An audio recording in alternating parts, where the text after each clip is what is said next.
All right, guys, so welcome back. Right, this is part two of looking at 2022 past paper, right, for POB, right? Before we get into it, if you have not seen part one, right, then you need to go and check it out. I'll put a little tile there for you to see, right at the top there, right, for you to see. Check it out first, all right? And another disclaimer, right, that the responses that I give here, these are just suggested answers. Of course, they are correct answers, but there are many ways to say the same thing. So your teachers may not agree, right, with how I phrase some things, right, or whatever, right? But there are many ways that you can arrive at the right answer, right? I am a marker for CXC, so I kind of know, right, what the responses they are looking for. All right, so without further ado, let's get right into it. So we are at number 4, right? Number 4 said that you should identify 2 missing links in the distribution chain shown in figure 1, right? So A and B. A would be the manufacturer or the producer, right? And B would be the retailer, right? Then they ask you to describe the function of any 2 links in the distribution chain, right? That is given in figure 1. So I chose to describe manufacturer or retailer. So the manufacturer, I did 3, right? So manufacturer is really the one who makes a product, right? I could have said more.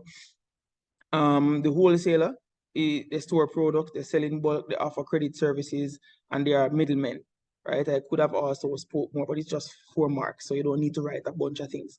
Retailer breaks the bulk, sell in small quantities to customers, and they're also the middleman as well. They said list 4 forms of technology utilized in logistics and supply chain operation, right? So barcode technology is one such technology. GPS, or the global positioning system. We have the internet, right? E-commerce, and we have also automated machines, or robots that can do a lot of things in logistics and supply chain operations. They ask you to list, so you don't need to write a whole lot. They say outline 2 benefits of information technology to logistics and supply chain operation, right? So this is really asking you, what are some of the advantages of information technology in logistics and supply chain operation? So you're going to talk about the advantages. So 1, it increases communication, which can improve the accuracy, right?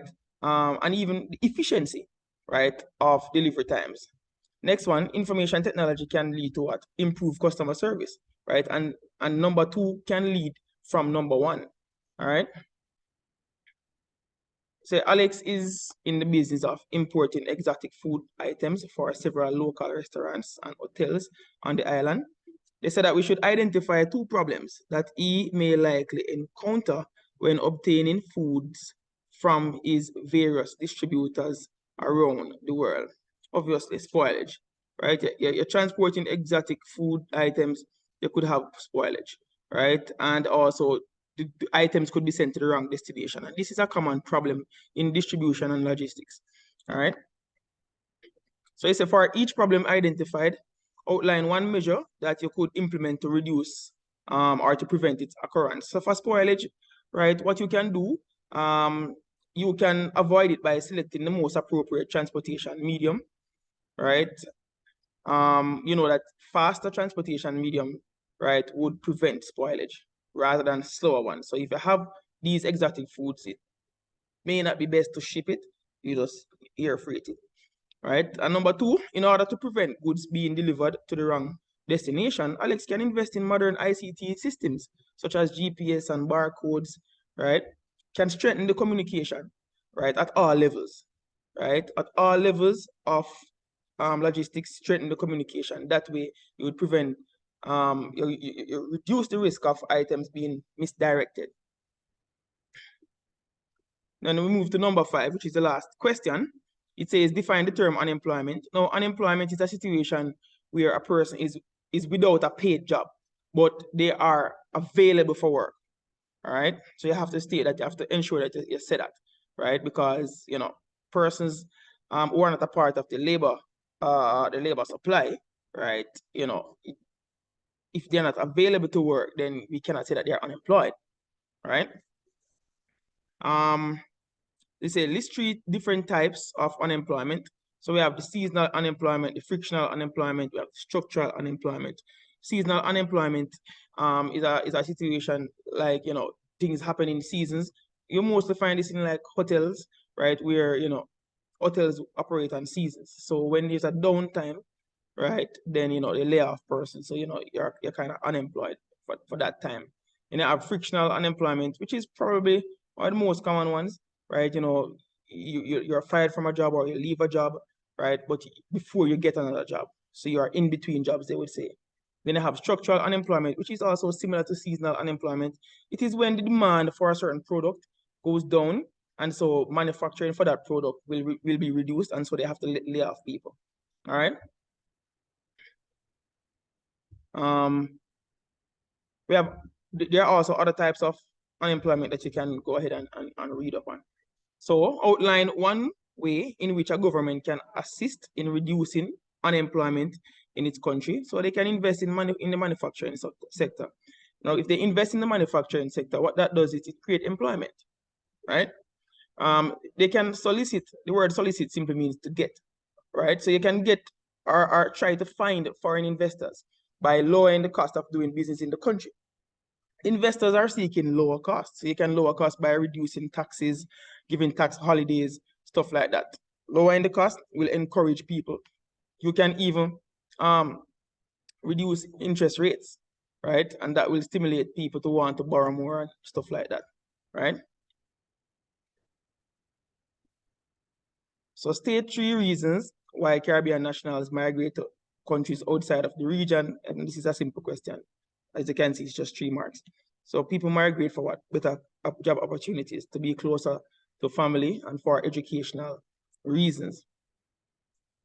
Right? Now, outline one negative effect on Caribbean countries when their citizens migrate. Number 1 negative effect of migration is brain drain. I couldn't answer this question without putting this, because this is the number 1 effect, right? And brain drain is when the skilled professionals leave, right, the country to develop other countries. You get what I'm saying? And then that's a bad thing, because they could have developed, they could have been developing their home country, but they are not in their home country. They are elsewhere, developing other countries, right? And so that's a brain drain. So we are losing our skilled workers to other countries, right? That's a negative thing. Define the term foreign investment, and I spoke about it in part 1, right? And it is where investors from outside your country, you know, invest in your country. And the benefit of foreign investment is that it provides foreign exchange, creates employment and stuff like that, right? Now, this question says, explain 2 ways in which foreign investment could have a positive impact on Caribbean countries, right? And I did not explain, I just listed them here, right? Do not do that. You need to explain, right? So you need to ensure that you talk about it. So I wrote create employment, and I wrote introduce new technologies. You can write, you should write, right?